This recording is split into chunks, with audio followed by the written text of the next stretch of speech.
அஸ்ஸலாமு அலைக்கும். நாங்கள் இந்த கிளாஸில் பார்க்க போகிறது வந்து மின்காந்தவியலும் தூண்டலும் என்ற கிரேட் 11க்குரிய 13வது பாடம். அதாவது ஃபிசிக்ஸ் எடுத்துக்கொண்ட இதுதான் கடைசியாக உள்ள ஃபிசிக்ஸ் செக்ஷன். பௌதிகவியலில் மின்காந்தவியலும் தூண்டலும். இதில் உங்களுக்கு மின்காந்தவியலும் தூண்டலும் என்ற பிரதான 2 தலைப்புக்கு போக முதல்ல உங்களுக்கு கட்டாயம் நீங்கள் சின்ன வகுப்புகளை தரம் 8 போல படிச்சிருக்க வேண்டிய காந்த இயல்பை பற்றின அறிவு இருக்கிறது முக்கியம். அதாவது காந்தம் என்றால் என்ன நீங்கள் படிச்சிருப்பீங்க. சட்ட காந்தம், யூ வடிவ காந்தம் என்று பல வகைப்பட்ட காந்தங்கள் இருக்கிறது. அடுத்தது காந்த புலம் என்றால் என்ன, காந்த விசை கோடுகள் என்றால் என்ன என்ற அதை பற்றின அடிப்படை அறிவை நீங்கள் தரம் 8 எடுத்திருப்பீங்க. ஆனாலும் அதை பற்றின ஒரு மீட்டலோட நாங்கள் காந்தியல்பு என்றால் என்னன்றதோட இந்த செக்ஷனை பார்ப்போம். இந்த செக்ஷன்ல 3 தலைப்பையும் பார்த்தால் உங்களுக்கு விளங்கும். காந்தியல்பு வந்து காந்தத்திட இயல்பு, அதாவது ஏதாவது ஒரு பொருளை கவரக்கூடிய தன்மை காந்த இயல்பாக்குறது.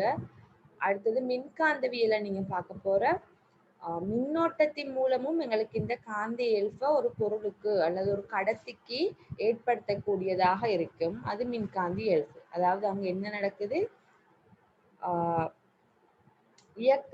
அதாவது காந்த சக்தி, சரியா, மின்காந்த இயல்போட ஒரு பயனாக நீங்க பார்ப்பீங்க. காந்த இயல்பை கொண்டு எப்படி ஒரு பொருளை இயங்க செய்யலும் அல்லது இயக்க விசையை எப்படி பெறலும்ன்றதை பார்ப்பீங்க. அவையாக மொத்தத்துல நீங்க காந்த இயல்பை இயக்க விசை, சரி, இயக்கமாக காந்த இயல்பை இயக்கத்துக்கு பயன்படுத்துறத நீங்க மின்காந்தவியல்லையும், தூண்டல் என்ற நேரம் நீங்க பார்க்குற மறுதலையாக, அதாவது இயக்கத்தின் மூலமாக காந்த இயல்பை பெறுவது எப்படி என்று. உதாரணத்துக்கு டைனமோக்கள்ல இயக்கத்தின் மூலம் காந்த இயல்பு உருவாக்கப்பட்டு மின் பிறப்பிக்கப்படுது. ஆனா மின்காந்தவியல்ல மின்னின் மூலம் இயக்கம் மின்னின் மூலம் காந்த இயல்பு பெறப்பட்டு இயக்கத்தை பெறுறோம், சரியா. அதாவது இது ரெண்டும் ஒன்றுக்கொண்டு எதிரான 2 செயற்பாடு மின்காந்தவியல், தூண்டல். இது ரெண்டுக்குமே மெயினாக இருப்பவர் வந்து காந்தம், சரியா. அவை காந்த இயல்பை எடுத்துக்கொண்டா நீங்க காந்தம் என்றது வந்து இயற்கையிலேயே சில காந்தங்கள் இருக்குது, இயற்கையாகவே சில பதார்த்தங்கள் காந்தங்களாக இருக்குது. அதே நேரம் இயற்கையாக உள்ள முதன்மையான காந்தம் வந்து அப்ப இந்த படத்துல காட்ட மாதிரி எல்லா கற்களுமே காந்த இயல்பை பெறுமானா இல்லை, சரியா. அதுக்கு காந்த இயல்பை பெறுவதற்காக பதார்த்தங்கள் சில விசேட இயல்புகளை கொண்டிருக்கணும். அந்த இயல்புகளை உடைய கற்களாக இருக்கட்டும், மலைகளாக இருக்கட்டும், இல்லாட்டி மலைப்பாறைகளாக இருக்கட்டும், அதெல்லாம் என்னது, காந்த இயல்பை பெறும், சரியா.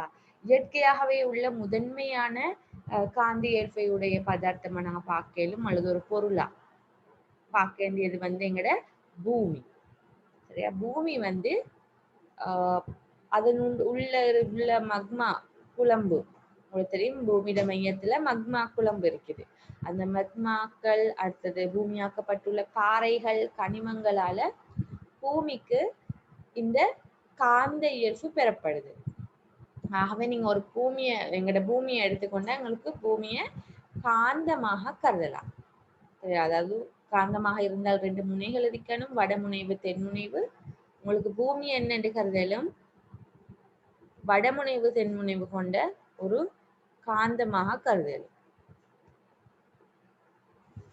வடமுனைவு தென்முனைவு கொண்ட காந்தமாக கருதலும், சரியா. இப்படி பூமி ஒரு காந்தமாக இருக்கிறதாலதான் உங்களுக்கு திசை காட்டி மூலமாக பூமியில எங்க போனாலும் உங்களுக்கு தெரியும், திசை காட்டி எப்போதும் வட திசையை நோக்கியதாகவே காணப்படும், வட திசையை காட்டிட்டே இருக்கும். இதுக்கு மெயின் காரணம் எங்களோட பூமி ஒரு காந்தமாக இருக்கிறது, சரியா. திசை காட்டி எடுத்துக்கொண்டால் திசை காட்டி கண்டிருப்பீங்க, அதுல இருக்கிறது மத்தியில காட்டியாக தொழிற்படுறதும் ஒரு லேசான காந்தம், சரியா. ஆகவே காந்தம் உங்களுக்கு தெரியும், காந்தங்களை பொறுத்த மட்டில் ஒத்த முனைகள் ஒன்றை ஒன்று தள்ளும், ஒவ்வா முனைகள் ஒன்றை ஒன்று கவரும், சரியா. அந்த சின்ன தியரியை வச்சுதான் என்ன நடந்திருக்கு, திசை காட்டிகள் இயங்குது. அதாவது பூமி ஒரு காந்தமாக இருக்கும்போது, சரியா, பூமி காந்தமாக இருக்கும்போது இந்த படத்துல பார்த்தா விளங்கும். பூமி காந்தத்தின் தென்முனை இருக்கிற இடத்துல, பூமி காந்தத்தின் தென்முனை இருக்கும் இடத்துலதான் பூமியிட உண்மையான வடதுருவம் இருக்குது. சரியா? பூமி காந்தத்தின் தென்முனை இருக்கிற பக்கமா தான் பூமியின் உண்மை வடதுருவம் இருக்குது. அதே மாதிரி பூமி காந்தத்தின் வடமுனை இருக்கிற திசையில பூமியின் உண்மையான தென் துருவம் இருக்குது. ஆகவே இப்ப நீங்க ஒரு திசை காட்டி இங்கே வச்சதா இந்த பாட்டுல இங்கே இது திசை காட்டிய நீங்க ஹரதினா எப்பயுமே காந்தங்களோட ஒவ்வாத முனைகள் கவரும் என்ற தியரியின் அடிப்படையில திசை காட்டிட சிவப்பு நிறத்துல இருந்தது வடக்கு. இப்ப திசை காட்டியின் வடமுனை எதை கவரும்? பூமி காந்தத்தின் தென்முனைய. அப்ப வடக்கு தெற்க நோக்கி கவர்ந்த நிலையில காணப்படுறதால என்ன நடக்கும்? அதை எப்பயுமே பாயிண்ட் பண்றது, குறித்து நிற்கிறது பூமியிட உண்மையான வட துருவத்தின் திசையை. சரியா? அப்ப அதே மாதிரி ஆப்போசிட்ல எதிராக உள்ள திசை காட்டியின் தென்முனை பூமி காந்தத்தின் வடமுனையை கவர்ந்து நிற்கிறதால திசை காட்டிட தென்முனையா குறிக்கிறது உண்மையிலேயே பார்த்தாலும் பூமியிட தென்முனை. இந்த ஒரு இதை வச்சுத்தான் எது எங்குது திசை காட்டி எங்குது உங்களுக்கு திசையா அறிந்து கொள்ளலும். ஆனாலும் நாங்க இப்ப அடுத்தடுத்த இதுல பார்க்க போறோம். திசை காட்டி அவங்களுக்கு எல்லா சந்தர்ப்பங்களையும் திசையை அறியறதுக்கு பயன்படுத்த இயலாத நிலைமைகள் இருக்கு. திசை காட்டிய இருக்கும். இப்ப ஒருத்தருக்கு நினைக்கலாம், என்ற பூமி எப்போதும் காந்தமாக இருந்திருந்தால் பூமி காந்தம் இருக்கிறதானே, எல்லா டைம்ல பூமி காந்தியல்ப கொண்டுதானே இருக்கு. மேன் அப்ப சில நேரங்கள்ல மட்டும் இப்படி திசை காட்டிய பயன்படுத்தலும் சில நேரங்களை பயன்படுத்த இயலாதுண்டு. சரியா? அதையும் நாங்க விளக்கத்தோட பார்ப்போம் அடுத்தடுத்த ஸ்லைட்ஸ்ல. சரி, அப்ப திசை காட்டி மூலமாக திசையை அறிவதற்கு பூமியின் இந்த காந்த இயல்பு பெரிதளவுல உதவுது. அடுத்த விஷயம், எப்படி இயற்கையாக காந்தங்கள் இருக்கிறதோ அதே மாதிரி செயற்கையான காந்தங்களும் இருக்காது. செயற்கையாக உருவாக்கப்பட்ட காந்தங்கள். இந்த காந்தங்கள் காந்த இயல்பை பெற்று இருக்குது. இந்த காந்த இயல்பு இதெல்லாம் உங்களோட சயின்ஸ் லேப்ல ஆய்வுகூடத்துல காணக்கூடிய காந்தங்கள். அதே நேரம் நீங்க தரம் 8 வகுப்புல இந்த காந்த வகைகள் எல்லாத்தையும் பதிச்சிருப்பீங்க. இது சட்ட காந்தம், இது யூ வடிவ காந்தம், சரியா? பரியிலாட காந்தம் என்று இருக்குது இன்னொன்று. அடுத்தது இது யூ வடிவம் அல்லது பரியிலாட காந்தம், இது வளைய காந்தம், இது உருளை வடிவ காந்தம், சரியா?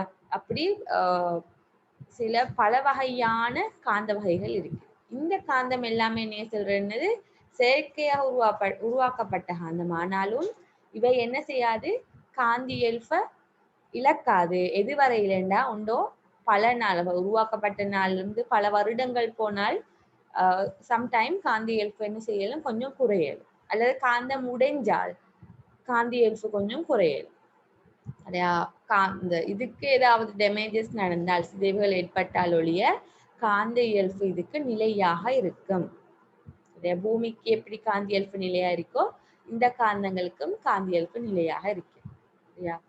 அதே நேரம் அடுத்ததாக நீங்க ஒன்று பார்க்கிற காந்த இயல்பு என்றதுல மின்காந்தம், காந்தங்களோட வகையில இன்னொன்று மின்காந்தம். சரியா? அப்ப மின்காந்தங்கள் எப்படி என்றால், இதுதான் உங்களுடைய இந்த பாடத்துக்குரிய அடிப்படையை தாரது மின்காந்தங்கள். மின்காந்தங்கள் எப்படி என்று எடுத்துக்கொண்டால், நீங்க தற்காலிகமா, அதாவது மின்னோட்டம் ஒன்று ஒரு கடத்தி ஒன்றின் ஊடாக அனுப்பும் போது, இது கடத்தியா இருக்கணும், இதை சுற்றி உள்ளது கடத்தியா இருக்கு. சரியா? இதுல இப்ப காந்தியல்ப பெறுறது இந்த சிவப்பு நீலம் அல்லது அது ஒரு பொருள் அல்ல, அது அங்கின வடமுனை தென்முனையை காட்டுறதுக்காக வச்சிருக்கு. சரியா? ஒரு மின்னோட்டத்தை செலுத்துற நேரம் உங்களுக்கு காந்தியல்ப உருவாக்கலும் எதுல, நான் செல்ல வந்தது இதுலதான் காந்தியல்பு பெறப்படும். இந்த கோயில் மாதிரி சுத்தினத்தை சூழ காந்தியல்பு பெறப்படும். சரி, இப்ப இந்த ஆணியை எடுத்துக்கொண்டால் நீங்க இந்த மின்னோட்டத்தை இதனூடாக அனுப்புறதன் காரணமாக ஆணிக்குத்தான் காந்தியல்பு பெறப்படும். சரி, ஆணிதான் காந்தியல்பை பெறும். அப்படி ஆணி காந்தியல்பை பெறும்போது இந்த படத்துல காண்ற மாதிரி உங்களுக்கு என்ன செய்யலும், இது கவர்ச்சியரும், இது இப்ப இங்க பேப்பர் கிளிப்ஸ், சரியா? இத கவர். திரும்ப இரும்பு ஆணிகள் இங்கே வச்சிருந்தால் அதையும் கவரும். அதாவது மின்காந்தம் உருவாகிறது எதனால? நீங்க மின்னோட்டம் ஒன்றை செலுத்துறதால. மின்னோட்டம் ஒன்றை செலுத்தி கடத்தி ஒன்று உங்களுக்கு காந்தமாக மாற்றலும். ஆனாலும் இந்த காந்தியல்பு எதுவரையில் இருக்க போதோ, நீங்க கடத்தியினூடாக மின்னோட்டத்தை செலுத்தும் வரையில மட்டும்தான் என்னது காந்தியல்பு இருக்க போகுது. நீங்க கடத்தியிலிருந்து மின்னோட்டத்தை துண்டிச்சால் நீங்க ஆஃப் ஆகினால் கவர்ற தன்மை இல்லாம போகுது. ஆகவே இது நிலையான காந்தமாக தொழிற்படுமா? இல்ல, இது தற்காலிகமாக காந்தியல்பை பெறும். ஆகவே மின்காந்தத்துக்கும் ஏனைய காந்தங்களுக்கும் இடையில் உள்ள முக்கியமான டிஃபரண்ட் என்னண்டா, சரியா, காந்தம் 2 வகையா இருக்குது, மின்காந்தம், நிலையான காந்தம். இது ரெண்டுக்கும் இடையில் உள்ள முக்கியமான வித்தியாசம் என்னண்டா, அது மின்காந்தம் என்றது மின்னோட்டம் பாயும் வரை மட்டும் காந்தியல்பை காட்டும், சரியா. நிலையான காந்தங்கள் காந்தியல்பு நீண்ட காலத்துக்கு நிலைத்திருக்கு, நீண்ட காலம் காந்தியல்பு நிலைத்திருக்கும், சரியா. அடுத்த விஷயம்தான் காந்தங்களாக உருவாகினத்தை பிறகு காந்தங்கள கவர்ற பதார்த்தங்கள். உங்களுக்கு தெரியும், காந்தத்துக்கு சில பதார்த்தங்கள் கவர்ச்சி வரும், சில பதார்த்தங்கள் கவராமல் இருக்கும். அப்ப காந்தத்துல கவர்ச்சி உருவது எந்தெந்த பதார்த்தம், கவர்ச்சி உராதது எதுன்னு தெரிஞ்சிருக்கணும், சரியா. அதுல உங்களுக்கு இப்ப தெரியும், நான் இப்ப இங்க படங்கள் போட்டதுக்கு பொதுவாகவே உங்களுக்கு பழக்கத்துல தெரிஞ்சதுதான் இந்த பிளாஸ்டிக், கடதாசி, மண் இதெல்லாம் என்ன செய்யாது, காந்தத்துக்கு கவர்ச்சி உராது. இரும்பு காந்தத்துல கவரும் என்றது உங்களுக்கு நன்றாக தெரிஞ்சது, சரியா. அப்ப இரும்பு எடுத்துக்கொண்டா, இரும்பு தவிர இரும்பு, நிக்கல், உருக்கு. உருக்குன்னது இரும்பு கலந்த ஒரு கலப்புலோகம், இரும்பும் கார்பனும் கலந்த ஒரு கலப்புலோகம் தான் உருக்கு. அப்ப இரும்பு, நிக்கல், உருக்கு போன்ற காந்த திரவியம், இதுக்கு செல்ற பேரை பாருங்க, காந்த திரவியம். பேர்லே காந்த திரவியம். அதாவது என்ன, இவை காந்தத்தால் கவரப்படக்கூடியவை. இவை எப்படி காந்தத்தால கவரப்படுதோ அதே மாதிரி இரும்பு, நிக்கல், உருக்கு கலக்கப்பட்ட பதார்த்தங்களும் அதை கலந்து உருவாக்கப்பட்ட பதார்த்தங்களும் காந்தத்தால கவரும். நிக்கல், உருக்கு எப்படி இருந்தாலும் இரும்பு கட்டாயமாக என்னது, இரும்பு கலக்கப்பட்ட பதார்த்தம் காந்தத்துக்கு கவர்ச்சி வரும், சரியா. இதுல உருக்கு உங்களுக்கு தெரியும், உருக்குலையும் இரும்பு இருக்குது, ஆகவே உருக்கும் கட்டாயம் காந்தத்துக்கு கவரணும், சரியா. ஆனால் நிக்கல் எடுத்துக்கொண்டால் உங்களுக்கு நன்றாக தெரிந்த நிக்ரோம், சரியா. இங்க தடை படிக்கிற நேரம் நிக்ரோம் கம்பிகளை பத்தி படிச்சிருப்பீங்க. நிக்ரோம் தடை கூடின ஒரு பதார்த்தம், ஒரு உலோகம், சரியா. நிக்ரோம் ஆக்கப்பட்டது நிக்கலும் குரோமியமும் கலக்கப்பட்டது, நிக்கல் குரோமியம் கலந்துருவானது நிக்ரோம். ஆனாலும் நிக்கல் குரோமியம் இருந்தாலும் சொன்ன மாதிரி, அப்ப அதாவது இரும்பு கலந்தா எப்படி காந்தத்துக்கு கவர்ச்சி அடையுதோ அதே மாதிரி நிக்கல் கலந்தாலும் கவர்ச்சி அடையணும். ஆனால் நிக்கல் குரோமியம் கலந்து உருவாக்கப்பட்ட நிக்ரோம் கம்பிக்கு காந்தத்தோட கவர்ச்சி இல்லை. ஏன் காரணம் என்ன, நிக்கல் காந்தத்தை கவர்றதும் இரும்பு காந்தத்தை கவர்றதும் ரெண்டு வித்தியாசமான இயல்புகளால, சரியா. ஆகவே நீங்க நிக்கல் கலந்த நிக்ரோம் கம்பி காந்தத்துக்கு கவருமானு கேட்டா இல்லை, அது ஞாபகத்துல வச்சுக்கோங்க.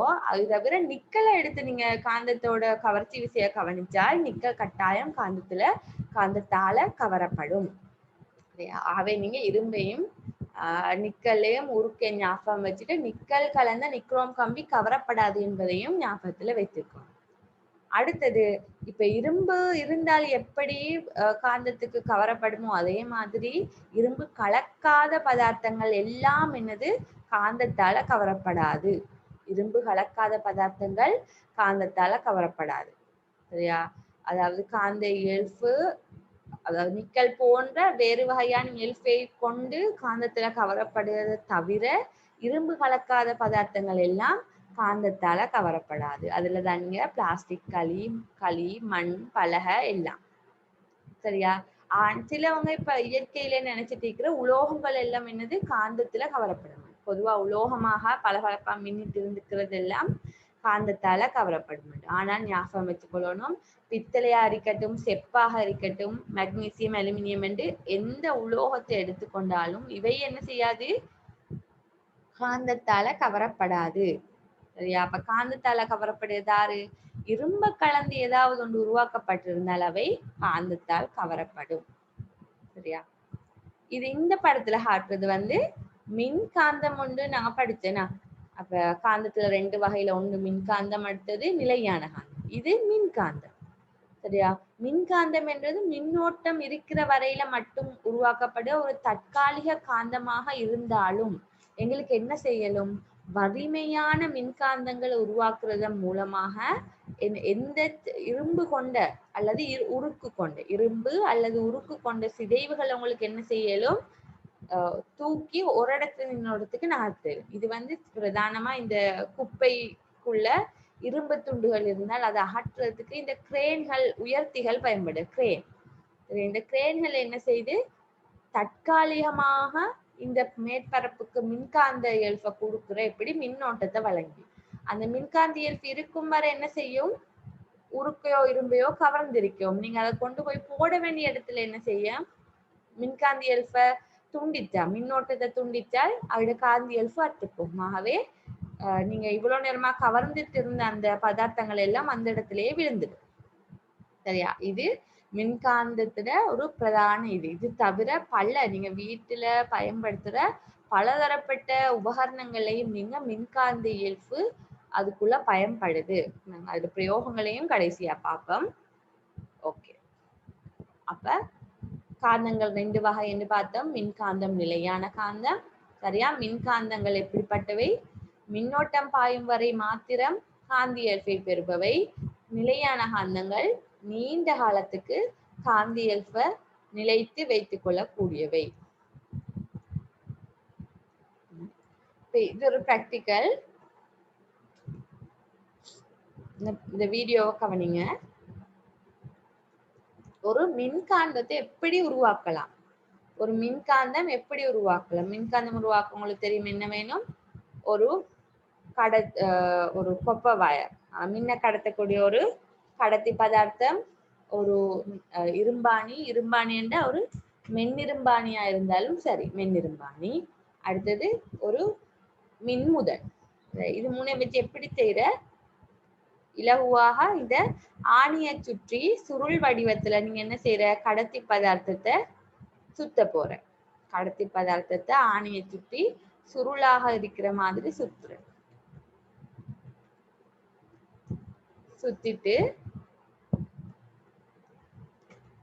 அவட 2 முனைக்கும் நீங்க என்ன செய்வீங்க, சுத்திட்டு அவட 2 முனைக்கும் நீங்க என்ன செய்யற, மின்கலத்தை தொடுத்தால் பிளஸ் முனையும் மறைமுனைக்கும் முடிவிடங்களை ஒழுங்காக தொடுத்தால், இது இப்ப இந்த ஆணி மின்னோட்டத்தை பெறுவதால, இந்த செப்பு கம்பியினூடாக மின்னோட்டம் ஓடும் போது ஆணி காந்தி இயல்பை பெறுவதால் இப்ப என்ன நடக்குது, ஆணிகளை ஏனைய இரும்பு ஆணிகளை கவருது, இரும்பு துண்டுகளை கவருது. இது ஒரு லேசான முறை. இதுதான் மின்காந்தம். மின்காந்தம் அப்ப உங்களுக்கு வீட்டில் உள்ள பொருட்களை வச்சு உருவாக்கி கொள்ளலும். சரியா? அடுத்ததுதான் நான் ஏற்கனவே புதிய ஒரு காந்தம் என்ற ரீதியில சென்ற நேரம் ஒரு விஷயம் படிச்சோம்னாங்க, திசைகாட்டிகளை பத்தி. சரியா? அதை பத்தி இந்த திசைகாட்டி என்னது ரொம்ப முக்கியம் எங்களுக்கு இந்த காந்தம் பாடத்துல, மின்காந்தம் பாடத்திலேயும் தான் காந்தம் என்று வந்தா திசைகாட்டி ரொம்ப முக்கியம். ஏனென்றால் திசைகாட்டி என்றதே ஒரு என்னது, காட்டியாக அதுல தொழிற்படுறது ஒரு இலேசான காந்தம், சின்ன இலேசான காந்தம். சரியா? இது எப்படிப்பட்டதுன்னா ஒரு சுயாதீனமாக ஒரு பொருதியில பொருத்தப்பட்டிருக்குது. ஆகவே அதற்கு சுயாதீனமாக சுழலாம். சரியா? ஒரு சுயாதீனமாக சுழல வேண்டியமா இருக்கும். அதனாலதான் அது எங்க இடத்துல வச்சாலும் என்னது, பூமியிட வடக்க நோக்கி இருக்கும். சரியா? வடமுனை பூமியிட வடக்க நோக்கி இருக்கிறதுக்கு காரணம் அது சுயாதீனமாக சுழலக்கூடியதாக இருக்கிறதால. அவை உங்களுக்கு ஒரு திசை காட்டி எங்கேயாலும் ஒரு இடத்துல திசை அறிந்து கொள்ளணும், ஒரு நடுக்காட்டுல திசை அறிந்து கொள்ளணுமாக இருந்தால் திசை அறிறதுக்கு உங்களுக்கு என்ன செய்யலும், ஒரு சின்ன காந்தம் இருந்தால் போதும். சரியா? காந்தம் இல்லாட்டியும் உங்களுக்கு என்ன செய்யலும், காந்தி இயல்பு உருவாக்க வேண்டிய ஒரு முறையத்தான் நீங்க காட்டிருக்கி.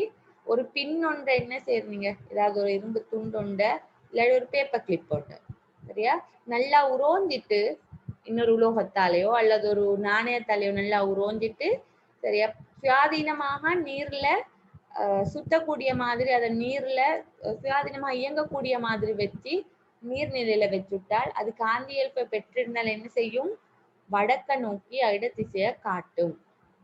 சரியா? இதுதான் திசை காட்டி. நம்ம உங்களுக்கு என்ன ஏன் திசை காட்டி எப்பயுமே பூமியோட வடக்க காட்டுறதுக்கு ரீசன்ஸ் என்ன? ஏன் பூமியோட உண்மையான வடக்குல தான் இருக்குது எது? பூமி காந்தத்துல தென்முனை. ஆகவே திசை காட்டிட வடமுனை அதோட கவர்ந்த நிலையில காணப்படுவதால இந்த எப்போதுமே திசை காட்டியின் காட்டி வடமுனையை நோக்கியதாக இருக்கும். சரியான? அதே நேரம் சென்னன் திசை காட்டிகள் வடமுனையை காட்டி உங்களுக்கு திசையை அறியறதுக்கு உதவினாலுமே திசை காட்டிகள்ல சம்டைம் எல்லா நிலைகள்லயும் உங்களுக்கு பயன்படுத்தலாம இருக்கு. திசை காட்டிகள் எந்த நேரமும் பயன்படுத்த முடியாததாக இருக்கு. சரியா? இது ஏன் என்றால் திசை காட்டிகள் இன்னொரு காந்தத்தின் அல்லது இன்னொரு இரும்பிட செல்வாக்குக்கு உட்படுத்தப்படக்கூடியது. சரியா? திசை காட்டில இருக்குன்னா அதில் உள்ள காந்தம் இன்னொரு காந்தத்தின் அல்லது இரும்பிட செல்வாக்குக்கு உட்படக்கூடியது. இரும்பு கலந்த பதார்த்தங்கள செல்வாக்கு. சரியா? இப்ப ஆகவே உங்களுக்கு இதுல அருகில நீங்க ஒரு காந்தத்தை வச்சாலோ அல்லது இரும்பு துண்டை வச்சாலோ உங்களுக்கு இந்த திசை காட்டிட இயக்கத்தை ஒழுங்கா பார்க்கலாம இருக்கும். அதாவது வட திசையை நோக்கி திரும்பாமல் இருக்கு. சரியா? இது நாங்க உங்களோட செயற்பாடு 13.1 இருக்கிற செயற்பாடு பல்வேறு வகைப்பட்ட பொருட்களை வந்து திசை காட்டி ஒன்றுக்கு அருகில கொண்டு வந்து திசை காட்டிட திரும்பல அவதானிக்க சொல்லி அந்த செயற்பாட்டுல சொல்லியிருக்கு. அதுல பிளாஸ்டிக், இரும்பு, காந்தம் என்று பலதரப்பட்ட பொருட்கள், செப்பு துண்டுகள் எல்லாம் சொல்லியிருக்கும்.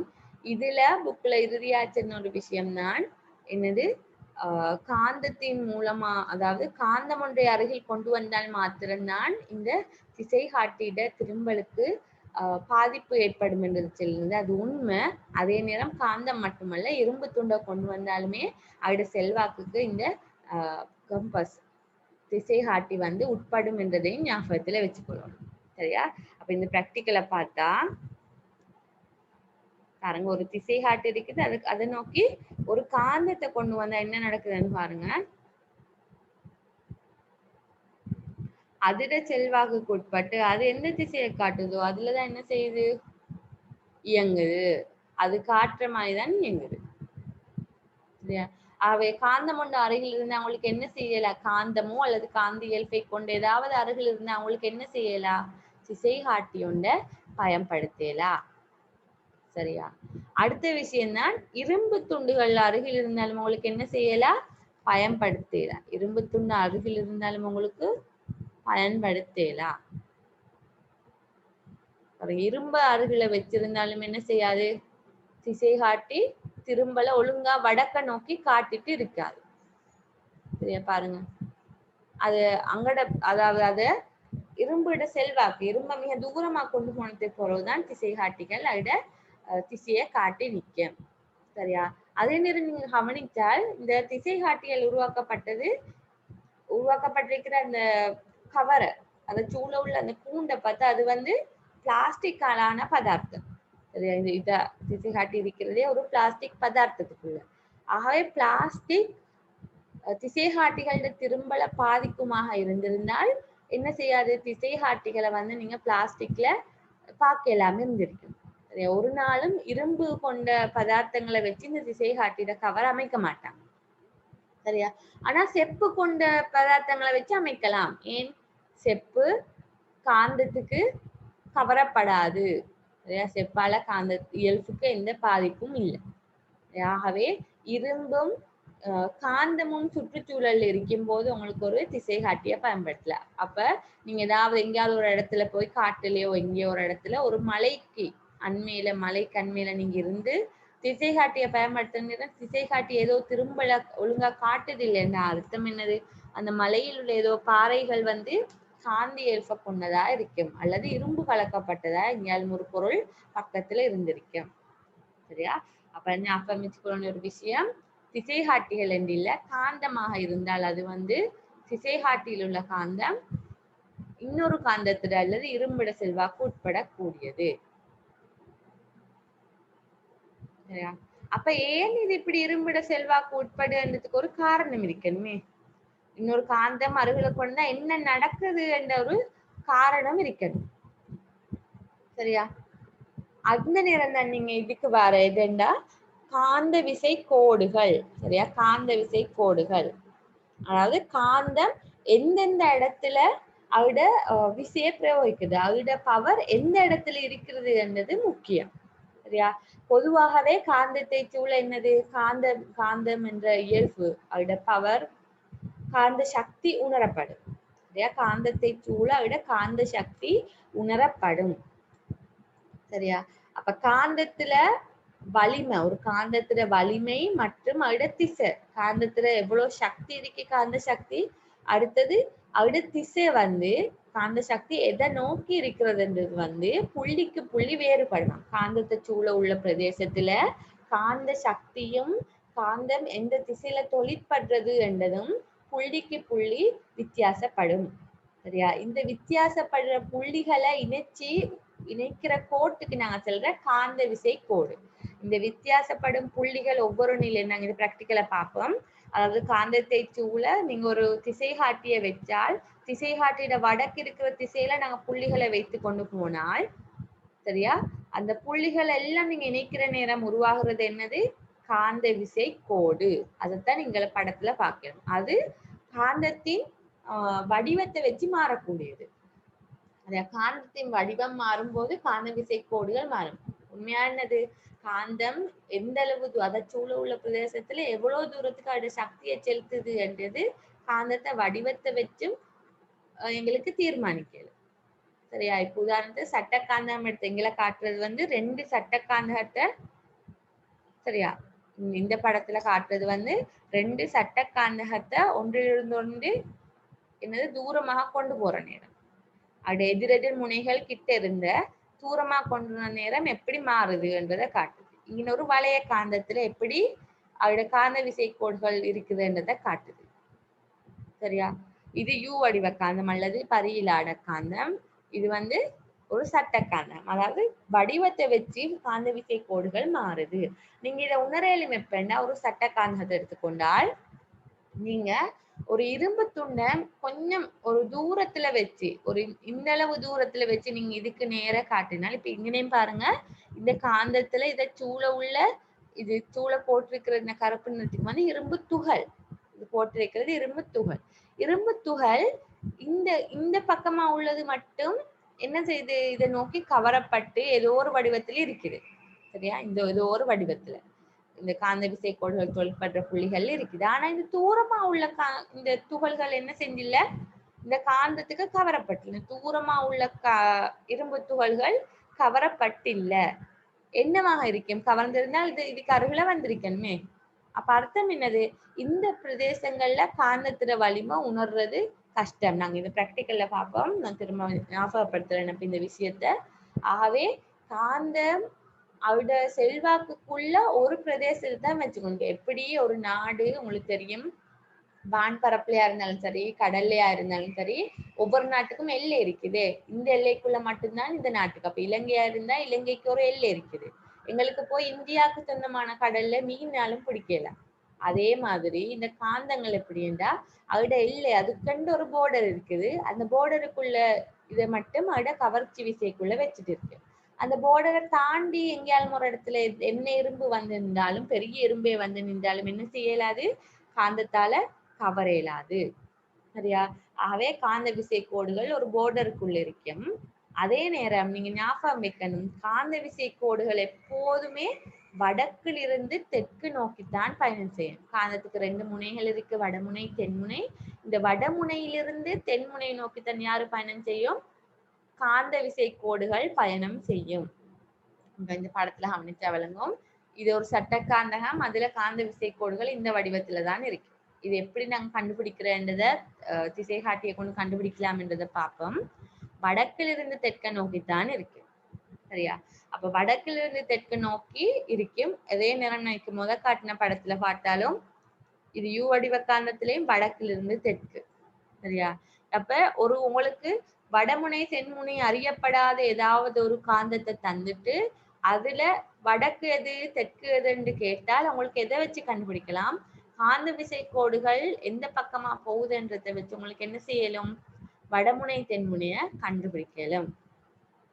சரியா? அப்ப காந்த விசை கோடு வடக்கில் இருந்து தெற்கிற்கு தான் பயணம் செய்யும் என்றது ஞாபகம் வச்சுக்கணும். இந்த பிராக்டிக்கலை பாருங்க, எப்படி காந்த விசை கோடுகள் உருவாகிறத எப்படி நாங்க அறிஞ்சு கொள்ளலும்ன்றதை பார்க்கணும். இது ஒரு திசைகாட்டி. திசைகாட்டியை கொண்டுதான் நாங்க அறிய போறோம். சட்ட காந்தகம் ஒன்று இருக்கு. திசைகாட்டியோட வடக்கு தெற்கு, வடக்கு வந்து சிவப்பு நிறத்துல இருக்கு. ஓகே, வச்சுட்டு நாங்க என்ன செய்ய போறோம்னா, திசைகாட்டியோட வடமுனைக்கு நேர, சரியா, வடமுனை இந்த திசையை காட்டிட்டு இருந்தோம், அதுக்கு நேரம் நீங்க என்ன செய்ய போறீங்க, ஒரு அம்புக்குறியோ அல்லது ஒரு புள்ளி வச்சாலும் சரி, இதுல ஒரு அம்புக்குறியை கொண்டு காட்ட போறோம். வெவ்வேறு இடங்களை வச்சு பார்க்க போறோம். உள்நோக்கி இருக்குது, அந்த திசையில் இருக்குது, மத்தியில வச்சா இப்படி இருக்குது.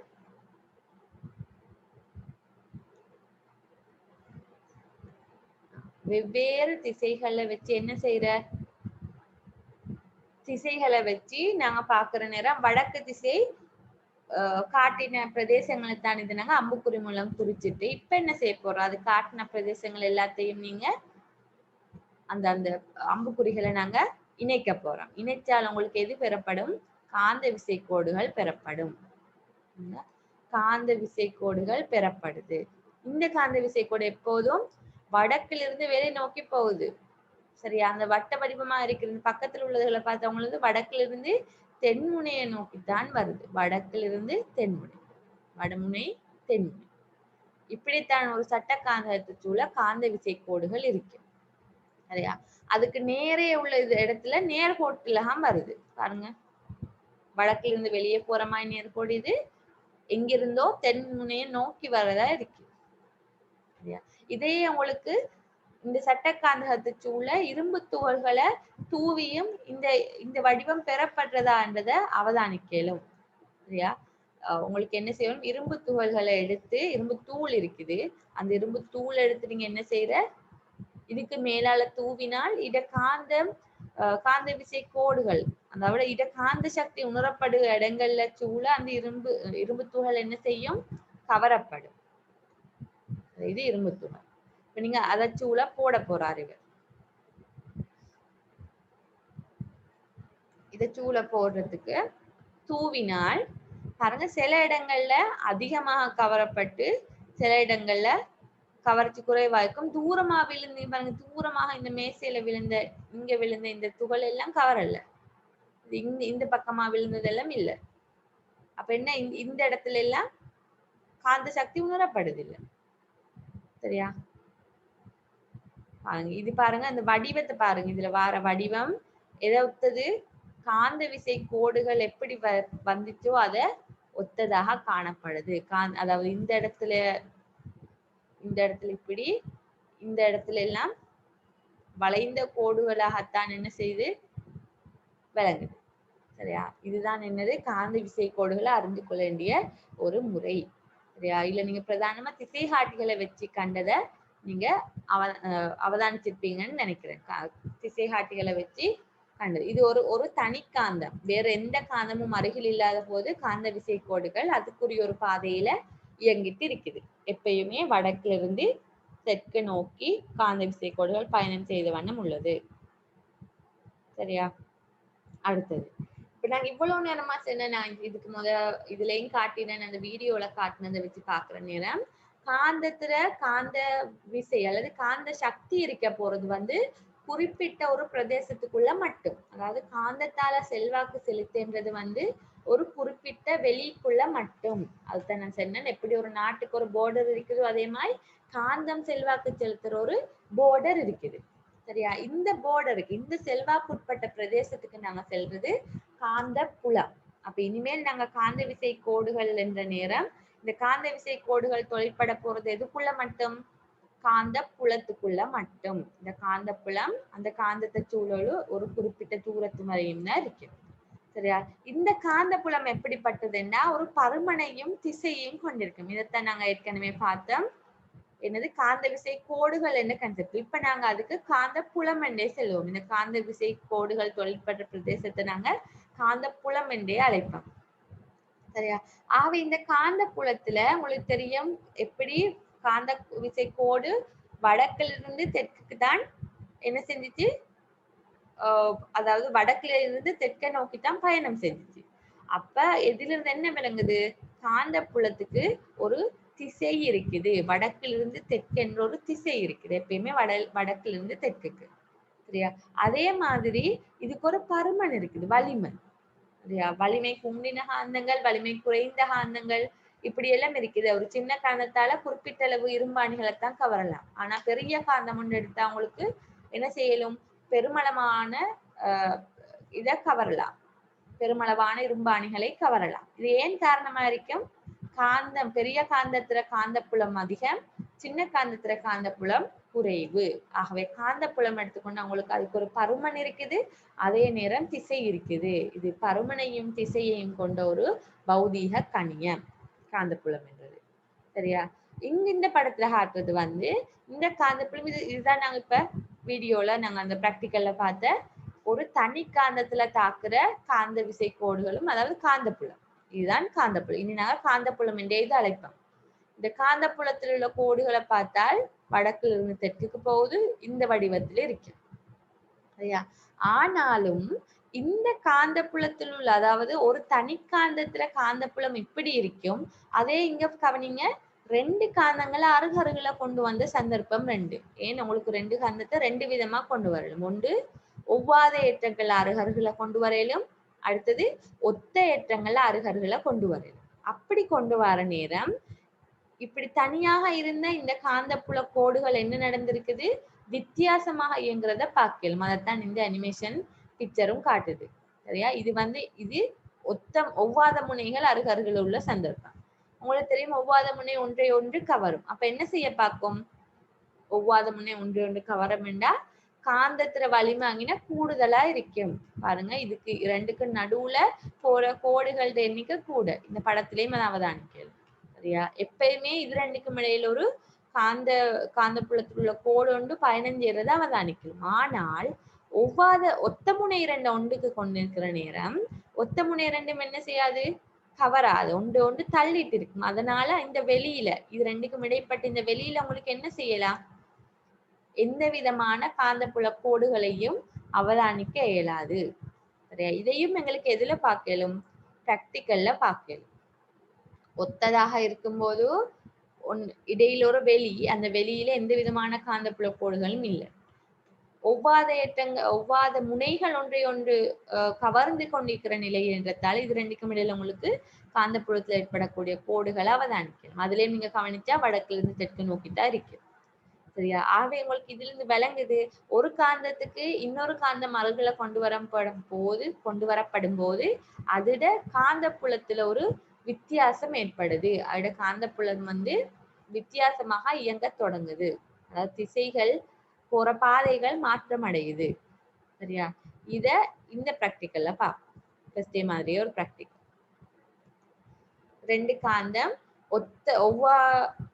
ஒத்த முனைகளை அருகருகில வைத்திருக்கு. இப்பயும் என்ன செய்யற, திசை காட்டியிட திசையை வச்சு நாங்க அம்புக்குறி போடுறோம். காட்டிட திசையில அம்புக்குறிகளை போடுறோம்.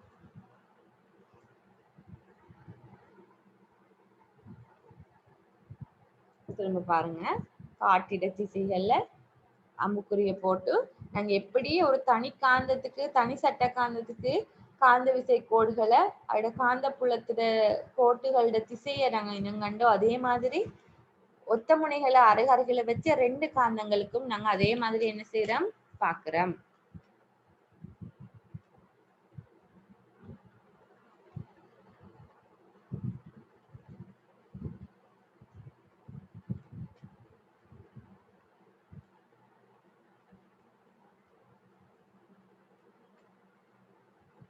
பாருங்க, வடக்குல இருந்து தெற்க நோக்கி தான் என்னது எல்லாத்துலயும் திசை இருக்குது. வடக்குல இருந்து தெற்க நோக்கி அந்த ரெண்டு முனைகளுக்கு நடுவில் இந்த பிரதேசத்துல எந்த விதமான கோடுகளும் இல்லை. இது உங்களுக்கு தெளிவா காணுது, எந்த விதமான கோடுகளும் இல்லை. ஏன், ரெண்டு ஒன்றையொன்று தள்ளிட்டு இருக்குது.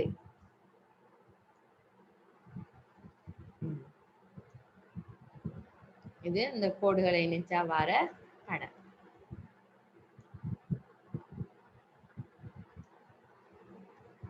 அப்ப ஒத்த முனைகள் இருக்கிற நேரம் நடுவுல ஒரு வெளி காணப்படும். அதுல எந்த விதமான காந்தப்புல கோடுகளும் இல்லை. நீங்க இதுக்கு நடுவுல எந்த இதை வச்சாலும், ஒரு இரும்பு துண்டை வச்சாலும் என்ன செய்யாது, ரெண்டு பக்கமுமே கவர்ச்சி நடக்காது. சரியா? இதுக்கு இப்ப என்ன செய்வோம்டா, அதே மாதிரி ஃபர்ஸ்ட் டைம் மாதிரி என்ன செய்யலும், இரும்பு துகளை நாங்க இந்த ரெண்டு காந்தத்துக்கும் மேல பரப்பியும் என்ன செய்யலும், இரும்பு துகளை பரப்பி பார்க்கலும். பார்த்தா என்ன செய்யணும், இந்த காந்தப்புல கோடுகள் இருக்கிற மாதிரியே இரும்பு துகள்கள் எல்லாம் ஆகும் அதுக்கு மேலால. நீங்க என்ன செய்யணும்னா, இரும்பு துகளை மேல போட்டுட்டு அங்கேயும் இங்கேயும் இரும்பு துகளை அதுக்கு கிட்ட வாக்குறதுக்கு என்ன செய்யறோம், மேசையை தட்டலாம், அல்லது அந்த பேப்பர் கடதாசியை தட்டினா உங்களுக்கு அந்த பாதையை பார்த்துக்கொள்ளும். பாருங்க, இந்த நடுவில் உள்ள வெளியில எந்த விதமான இதுவும் இல்லை, இரும்பு துகள் நிக்காது. நடுவுல எந்த விதமான காந்தப்புல கோடுகளும் இல்லை என்றது இதிலிருந்து தெளிவாக பாருங்க. தட்டினாதான் எங்களுக்கு அந்த பாதை சீராக விளங்கும்.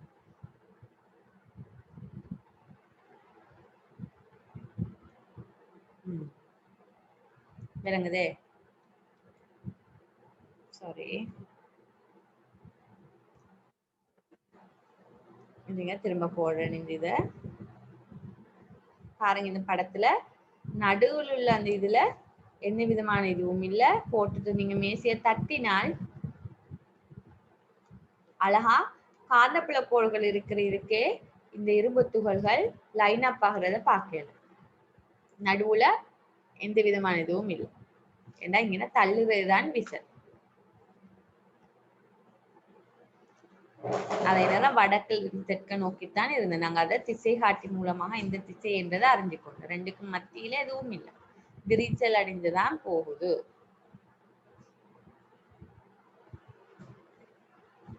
அடுத்தது ஒவ்வாத முனைகள், அதாவது எதிரெதிர் முனைகள் அருகில வச்சு அவங்களுக்கு தெரியும் என்ன, இந்த இடத்துல அதிகமான காந்தப்புலம் இருக்கணும், எதிரெதிரா இருக்கிறதுக்கு மத்தியில தான் அதிகமா இருக்கணும். இப்ப இதுக்கும் என்னது, ஒரு திசை காட்டிய வச்சவங்களுக்கு என்ன செய்யலும், காந்தப்புல கோடுகளோட திசையை அறிஞ்சு கொள்ளையிலும்.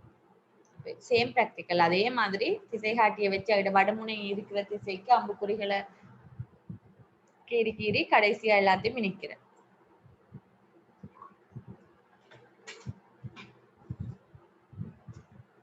பாருங்க.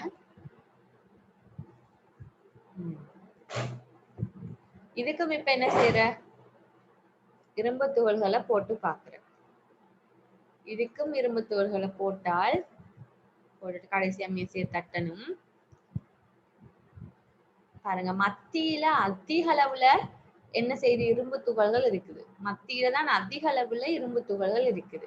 காரணம் என்னது, ரெண்டுக்கும் இடையில, அதாவது இது ரெண்டு மூவாத முனையெல்லாம் கவர்ச்சி விசை கூட, இந்த ஆகவே காந்தப்புலத்துல சக்தியும் எங்க கூட, அந்த இடத்துலதான் கூட, இந்த இடத்துலதான் காந்தப்புலத்துல சக்தியும் கூட, அதிகளவான இரும்பு துகள்கள் இருக்குது. அப்போ இது உங்களுக்கு விளங்கிருக்கும், எப்படி ஒரு திசை காட்டிய கொண்டு காந்தப்புல கோடுகள் எந்த திசையில் இருக்கு என்றதை பாக்குறதுக்கு உங்களுக்கு தெரிஞ்சிருக்கணும். எப்படி திசை காட்டிய காந்தத்தை சூழ ஒவ்வொரு இடத்துல வச்சு காந்தத்தின் வடமுனை தொழிற்படுற திசைக்குத்தான் என்ன செய்யணும், ஒரு புள்ளிய அல்லது அம்புக்குறிய காட்டலாம். காட்டிட்டு அது நீங்க அந்த புள்ளிகளையோ அம்புக்குறிகளையோ இணைத்து பார்த்தா காந்தப்புல கோடுகளோட வடிவத்தை இனங்காண. அதே நேரம் ரெண்டு காந்தங்களை நீங்க ஒத்த முனைகள் ஒன்றாகவோ அல்லது ஒவ்வாத முனைகளை அருகருகளையோ வைக்கிற நேரம் உங்களுக்கு தெளிவா விளங்குது, தனியான ஒரு காந்தம் இருந்த காந்தப்புல கோடுகளை விட வித்தியாசமாக காந்தப்புல கோடுகள் இயங்குறத. அதாவது ஒரு காந்தத்துல காந்தப்புல கோட மற்ற காந்தம் மாத்துது. இப்போ உங்களுக்கு விளங்கிருக்கணும், ஏன் அப்ப திசை காட்டி ஒன்றை நீங்க வச்சிருந்த நேரம், திசை காட்டி கண்மேல இன்னொரு காந்தத்தை கொண்டு வந்த நேரம், திசை காட்டி ஏன் அத திரும்பல மாத்தி கொண்டது, அது அடுத்த காந்தத்துல செல்வாக்குக்கு உட்பட்டது, அல்லது அந்த காந்தத்துக்கு அருகில இன்னொரு காந்தம் காந்தப்புலத்தை உருவாக்கினதால இந்த திசை காட்டிட திரும்பல் மாறியது. இப்ப விளங்கிருக்கணும் ஏன் திசை காட்டி, ஏன்னா திசை காட்டில் உள்ள காட்டி ஒரு காந்தம். சரியா? அவ என்னது, காந்தப்புலத்தில் உள்ள ஒரு கோடு, காந்தப்புலத்தில் உள்ள கோடுகள் என்ன செய்யலும் இன்னொரு காந்தத்துல காந்த திசையால வெட்டப்படுறீங்க. வெட்டப்படுறது அதோட பாதைய மாத்தினது என்றது. சரியா? இத காந்தத்துல காந்த விசை கோடுகளை இன்னொரு காந்த புலம் வந்து மாற்றம் அடைய செய்தது. சரியா? ஆகவே என்ன செய்யலும், ஒரு காந்தம் எங்களுக்கு இதுல இருந்து முடிவுக்கு வரையிலும் ஒரு காந்த புலம் இன்னொரு காந்தத்தின் அல்லது இயங்கும் ஒரு ஏற்றத்தின் செல்வாக்கிற்கு உட்படக்கூடியது.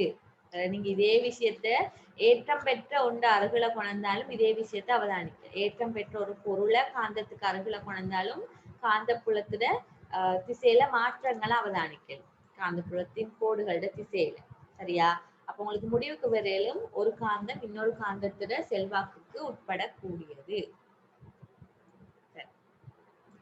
இந்த காந்தம் செல்வாக்குக்கு உட்படக்கூடியது என்றதை வச்சு, சரியா, காந்தம் மின்காந்தம் இந்த ரெண்டையும் வச்சு, காந்தங்கள் மின்காந்தங்கள் இந்த ரெண்டையும் வச்சு இந்த காலத்துல பெரும்பாலும் என்னது நீங்க வீட்டுல அன்றாடம் பயன்படுத்துற பல விஷயங்கள்ல என்ன செய்யுது, இந்த காந்தம் மின்காந்தம் என்ற ரெண்டுமே பயன்பாட்டுல இருக்குது. இல்ல பிரதானம் என்னன்னா மோட்டர், கீழே மின் மோட்டர்னு காட்டிக்கு மோட்டர்ல என்ன செய்யுது,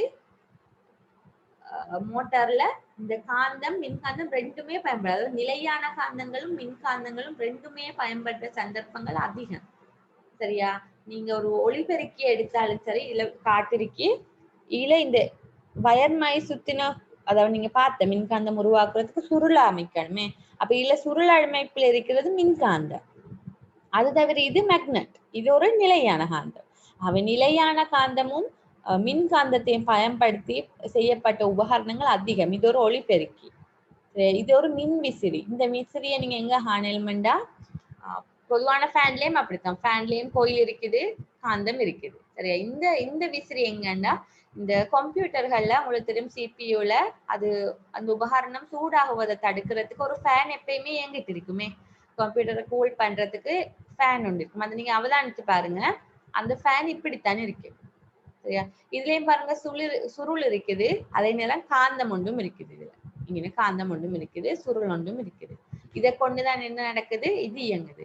நீங்க படிப்பீங்க எப்படி மின்காந்தம் உண்ட இப்படி இயக்கத்தை நீங்க இயங்க செய்யலும்ன்றத அடுத்த கிளாஸ்ல பாக்குவீங்க. சரியா? இது மின் மோட்டர் எடுத்துக்கொண்டா இந்த மின் மோட்டர்ல தெளிவா அவதானிக்கு பாருங்க. இது மின் மோட்டர், இது பகுதியா பிரிச்ச படம். இது வெளியால இவ்வளவு இப்படித்தான் காண கிடைக்கும். சரியா? இந்த மின் மோட்டர் உங்களுக்கு இந்த சின்ன மோட்டர்கள், சரியா, விளையாட்டு பொருட்கள் இருக்கும், சின்ன மோட்டர்கள். அடுத்தது கடைக்கு போயிட்டு ஹார்ட்வேர்ல உங்களுக்கு வாங்கவுமே, அப்படி வாங்கினது இருந்தால் பாருங்க, கலட்டி பாருங்க, அதுல இருக்கு பாருங்க. இதுல வந்து NS என்று சிவப்பு நீளத்துல இருக்கிறது வந்து நிலையான காந்தம். அந்த காந்தத்துக்கு நடுவுல இயங்குற இந்த இயக்கத்தை கொடுக்கறது இது மின்காந்தம். பாருங்க, சுருள் மின்காந்தம். இது இயங்கத்தின் மூலமா இதை இயக்குது. நீங்க மின் மோட்டரை பத்தி விரிவாக அடுத்த கிளாஸ்ல படிப்பீங்க. மின்காந்தங்கள் இதுல நீங்க மின் மோட்டார்களை பத்தி அதிகமா படிப்பீங்க. சரியா? அடுத்தது இந்த காந்தம் என்ற இந்த விஷயத்த நீங்க அன்றாடம் பயன்படுத்துற பொருட்களை பார்ப்பீங்க. அதுல ஒன்று கடிகாரம். கடிகாரத்துக்குள்ளே என்னது, மின்காந்தங்கள் காந்தங்கள் பயன்படுது. சரியா? டைனமோ, இங்க இருக்கிறது டைனமோ, சைக்கிள் டைனமோ, அதுலயும் என்னது, காந்தங்கள் பயன்படுது. காந்தம் என்றது அப்போட அன்றாட செயற்பாடுகள்ல பல இடங்கள்ல நீங்க உங்களை அறியாமலேயே பயன்படுத்திட்டு இருக்கிறீங்க. சரியா? ஒரு லோஸ் எடுத்தாலும் கடிகாரத்திலேயும் சுருள் இருக்கு. சரியா? அதே மாதிரி ஒரு நிலையான காந்தமும் இருக்கும். இதுல ஒரு சின்ன நிலையான காந்தமும் இருக்கு. பாருங்க, இது கோயில், கீழே பாருங்க மோட்டார் என்ற இடத்துக்கிட்ட கோயில், மேக்னெட். இது கோயில் வந்து சுருள், இது மின்காந்தத்துல, மேக்னெட் நிலையான காந்தம். சரியா? இது தவிரவும் உங்களுக்கு இந்த காலத்துல ரொபோக்கள், சரியா, ரொபோக்கள்ல நீங்க என்ன செய்யற, இந்த மின்காந்த இயல்புகளை பயன்படுத்துற, மின்காந்த இயல்பு ரொபோக்கள்ல பயன்படுத்துற. கம்ப்யூட்டர்ல நான் சொன்னேன், சிபியூல பயன்படுத்துற. அப்ப சின்ன பொருட்கள் இருந்து பாரியளவான முன்னேற்றம் அடைந்த தொழில்நுட்ப கருவிகள்லயும் என்ன செய்யற, இப்ப இந்த காந்தங்கள் பயன்படுத்தப்படுற. ஆகவே இந்த பாடம் எவ்வளவு தூரம் முக்கியமானது என்பது உங்களுக்கு விளங்கி இருக்கும். நாங்க அடுத்த கிளாஸ்ல மின்காந்தத்தை பத்தின மேலும் அதாவது டீப்பாக நாங்க மின்காந்தம் பத்தின ஒரு ஆராய்ச்சியில் ஈடுபடுவோம்.